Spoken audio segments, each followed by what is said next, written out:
రాష్ట్ర రైతాంగానికి కాంగ్రెస్ ప్రభుత్వం అండగా నిలిచి వ్యవసాయానికి పూర్వ వైభవం తీసుకువస్తుందని రాష్ట్ర రవాణా బీసీ సంక్షేమ శాఖ మంత్రి పొన్నం ప్రభాకర్ అన్నారు. దుద్దేడ గ్రామంలో పర్యటించి ధాన్యం కొనుగోలు కేంద్రాన్ని సందర్శించి గ్రామంలో జరుగుతున్న సమగ్ర కుటుంబ సర్వేను పరిశీలించారు. ఈ సందర్భంగా మంత్రి పొన్నం ప్రభాకర్ మాట్లాడుతూ ధాన్యం కొనుగోలులో రైతులకు ఎలాంటి ఇబ్బందులు తలెత్తకుండా జిల్లా వ్యాప్తంగా సీనియర్ ఐఏఎస్ అధికారులను నియమించి వారి పర్యవేక్షణలో ధాన్యం కొనుగోలు చేస్తున్నామని తెలిపారు. ఈ కార్యక్రమంలో కొండపాక తహసీల్దార్ దిలీప్ నాయక్, కాంగ్రెస్ పార్టీ సిద్దిపేట నియోజకవర్గ ఇన్ఛార్జ్ పూజల Harikrishna, DCC general secretary markka Satish Goud, Siddipet జిల్లా మహిళా కాంగ్రెస్ అధ్యక్షురాలు ముద్దం లక్ష్మి, జిల్లా యూత్ కాంగ్రెస్ నాయకులు వెంగళ సుధీర్, కాంగ్రెస్ పార్టీ సీనియర్ నాయకులు తాడూరి శ్రీనివాస్ గౌడ్, నాయని నరసింహారెడ్డి, రిటర్నింగ్ శ్రీనివాస్ రెడ్డి, కొండపాక మండల కాంగ్రెస్ పార్టీ అధ్యక్షులు వాసరి లింగారావు, కూకునూరిపల్లి మండల అధ్యక్షుడు రమేష్ రెడ్డి, పిఎస్సిఎస్ డైరెక్టర్ సురేందర్ రావు, గ్రామశాఖ అధ్యక్షుడు పంజా అఖిల్, నాయకులు మల్లికార్జున్, శ్రీకాంత్ గౌడ్, చిరంజీవి, వెంకటరమణ, రఘు తదితరులు పాల్గొన్నారు. ఇక్కడ ఉన్న ప్రొక్యూర్మెంట్ సెంటర్ ఇన్ఛార్జ్ పిఎస్సిఎస్కి సంబంధించినటువంటి సిబ్బంది, రెవెన్యూ, వ్యవసాయ, సివిల్ సప్లైస్, అదేవిధంగా మిగతా అధికారులందరూ కూడా జాయింట్ కలెక్టర్ గారు చూసినప్పుడు ఇక్కడ ప్రొక్యూర్మెంట్కి ఇబ్బంది లేదు. ఇదే విధంగా రాష్ట్ర వ్యాప్తంగా కొనసాగుతోంది. ఎక్కడైనా రైతులకు ప్రొక్యూర్మెంట్ సందర్భంగా ఇబ్బంది అయితే తప్పకుండా దగ్గరలో ఉన్నటువంటి అధికారికి చెప్పండి. రాష్ట్ర ప్రభుత్వం అన్ని రకాల ఏర్పాట్లు చేసింది. ఎక్కడ కూడా ఇబ్బంది లేకుండా రైతులకు పండించిన ధాన్యాన్ని కొనుగోలు చేసే బాధ్యత ప్రభుత్వం. తేమ శాతం దాని నిబంధనల ప్రకారంగా 17 లోపల ఉండాలి. ఇది అందరికీ ఇలా కొత్తగా కాంగ్రెస్ ప్రభుత్వం పెట్టిన రూల్ కాదు. దాంతోపాటుగా పేమెంట్ కూడా రైతు కొన్న ధాన్యం తర్వాత ఇక్కడ నుంచి సమాచారం పోయిన 48 గంటల్లో పేమెంట్ కూడా ఇస్తా ఉన్నాం. సన్నవడ్లకు సంబంధించి ఈ ప్రాంతంలో ఇంకా కొంత హార్వెస్టింగ్ లేట్ ఉంది కాబట్టి రైతులు ఎక్కడ కూడా బయట అమ్ముకోకండి. ఎంఎస్పీ రేటుతో పాటుగా 500 బోనస్ ఇచ్చే బాధ్యత ప్రభుత్వంది. ఆ విధంగా పోతా ఉంది. దీన్ని కూడా కొంత పొలిటికలైజ్ చేసేటువంటి ఉద్దేశం కొద్దీ బీజేపీకి సంబంధించి, టీఆర్ఎస్ సంబంధించి రైతు కేంద్రాలు తిరుగుతూ ఉన్నాం. నేను తప్పకుండా వాళ్ళకు స్వాగతం చెప్తా ఉన్నాం. ఎక్కడైనా మీరు తిరిగే సందర్భంలో ప్రజాస్వామ్యం తిరిగే సందర్భంలో ఎక్కడ ఇబ్బంది అనిపిస్తే తప్పకుండా ప్రభుత్వంలో ఉన్నటువంటి మంత్రుల దృష్టికి కానీ లేదా అక్కడ ఉండబడేటువంటి అధికారుల దృష్టికి కానీ తీసుకురండి. మేము సమస్య పరిష్కరించడానికి ఈ ప్రొక్యూర్మెంట్ ప్రాసెస్ అంతా కూడా సాఫ్గా జరగడానికి అన్ని రకాల ఏర్పాట్లు చేసినాం. ఎక్కడైనా ఎవరు కొంత నిర్లిప్తతో ఇబ్బంది కలిగితే దాన్ని సవరించడానికి కూడా ఎప్పటికప్పుడు సిద్ధంగా ఉన్నాం.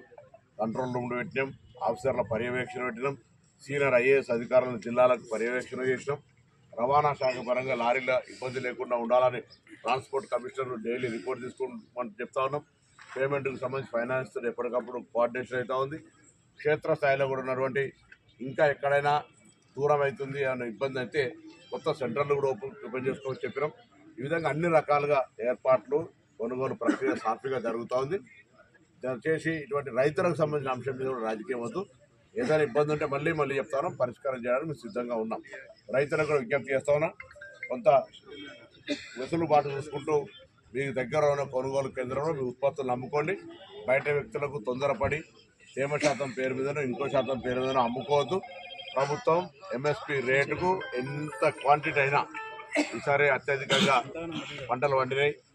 పొద్దున్న లేస్తే మేము కాళేశ్వరంతో పండించిన వంటలు, కాళేశ్వరం నీళ్ళు లేకున్నా వాళ్ళు చెప్తున్నారు చాలా పెద్ద ఎత్తున పంట వండిందని. ఆ విధంగా పెద్ద ఎత్తున రైతుల యొక్క పంట ఉత్పత్తి వచ్చింది కాబట్టి దాన్ని అన్ని రకాల ఏర్పాట్లు ముందస్తుగానే చేసాం. కొంత రైస్ మిల్ల పరంగా ఇబ్బంది ఉండే. సిద్దిపేట జిల్లాలో 101 రైస్ మిల్లలతో ఇప్పటికే ఒక ప్రక్రియ అగ్రిమెంట్ ఏదైతే వాళ్ళకి సంబంధించినటువంటి బిజినెస్ డీల్ ఉందో దాని ప్రకారం కూడా ప్రభుత్వం వాళ్ళతో షెడ్యూల్ చేసుకోవాలి.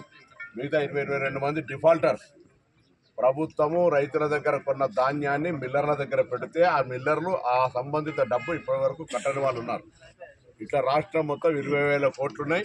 అందులో సిద్దిపేటకు సంబంధించిన జిల్లాలో 20 మంది ఉన్నారు. నేను వాళ్ళకి విజ్ఞప్తి చేస్తున్నా, వెంటనే ప్రభుత్వంతో ఆ బకాయిలను చెల్లించి మీరు కూడా ప్రొక్యూర్మెంట్ ప్రాసెస్లో పాల్గొమని చెప్పి కోరుతాను. రాష్ట్ర వ్యాప్తంగా కూడా ఎక్కడైనా ఈ డిఫాల్టర్స్ ప్రొక్యూర్మెంట్ ప్రాసెస్కి అద్దం వచ్చినా, ఇబ్బంది కలిగించినా తగిన చర్యలు ఉంటాయి, జాగ్రత్త. ఇది రైతాంగాన్ని ఆదుకోవడానికి ప్రభుత్వం చేపడుతున్నటువంటి కార్యక్రమం. మీరు ఉల్టా రైతుల ధాన్యాన్ని దగ్గర పెట్టుకొని ప్రభుత్వానికి డబ్బు కట్టక డిఫాల్టర్లు మంచి ట్రేడర్గా ప్రభుత్వంతో లావాదేవీ డబ్బు కట్టి వ్యాపారం చేసి వాళ్ళకు రైతుల దగ్గర ధాన్యం కొట్టేటోళ్లను కొనుగోలు చేసేటోళ్ళని అడ్డం పడతా ఉన్నారు. అటువంటిది ఉంటే చట్టరీత్యా చర్యలు తీసుకోబడితే జాగ్రత్త అని చెప్తాను.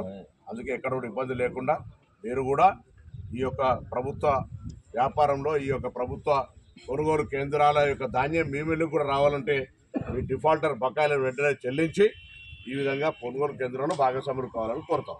జిల్లాలో ఎంతమంది అమౌంట్కి సంబంధించిన దగ్గర 20 మంది దాకా ఉన్నారు. మిగతా వాళ్ళంతా 101 మంది ఇప్పటికే అండర్టేకింగ్ ఇచ్చినారు. వాళ్ళకి కొంత బ్యాంక్ గ్యారంటీ గురించి 10% అడిగాం. 100 రూపాయలు మెటీరియల్ ఉంటే 10 రూపాయలు బ్యాంక్ గ్యారంటీ అడిగాం. ఎందుకంటే రేపు పొద్దున ఒక అగ్రిమెంట్ లాగా ఉండాలి, బాండింగ్ ఉండాలని. అందుకు సంబంధించి లేట్ అవుతుంది ప్రొక్యూర్మెంట్ ప్రాసెస్ అని అండర్టేకింగ్ కూడా తీసుకున్నాం. 21 మంది డిఫాల్టర్స్ ఉన్నారు. ఆ డిఫాల్టర్కి సంబంధించి విజ్ఞప్తి చేస్తా ఉన్నాం. మీరు వెంటనే మీ బకాయిలు చెల్లించి ఈ ప్రొక్యూర్మెంట్ ప్రాసెస్లో ఇన్వాల్వ్ అవ్వమని కోరుతాం.